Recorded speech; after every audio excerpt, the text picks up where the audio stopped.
Hello everyone, আমি coffee আর চিনি mixed করছি। আমার নাকের মধ্যে তো অনেক ডার্ক স্পট হয়েছে।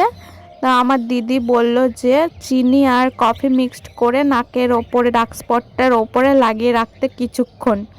তো আমি সেটাই করছিলাম। মিক্সড কফি আর চিনি মিক্সড করে নিয়ে আমি নাকের ওপরে ডার্ক স্পটের ওপরে রেখে দিলাম, কিছুক্ষণ রেখে দেব। তারপর মা বলল যে রান্নার জন্য মটরশুঁটি ছাড়িয়ে দিতে। তো আমি সেটাই ছাড়িয়ে দিচ্ছিলাম। আর মটরশুঁটি ছাড়াতে ছাড়াতে খাবো না তা কখনো হয় না, তাই মুখে একটু দিয়ে খেলাম। তারপর এই কফি আর চিনি মিক্সটা শুকিয়ে গিয়েছিলো, তো আমি এটা লেবু দিয়ে তুলে দিচ্ছি। তুলে দেওয়ার পর দেখলাম অনেকটা রিকভারি হয়েছে, দেখলাম উঠেছে অনেকটাই। তারপর আমি নাকেরটা খুলেছিলাম, তো সেই নাকেরটা পরে নিলাম। দেন দুপুরে খাবার খেতে চলে এলাম।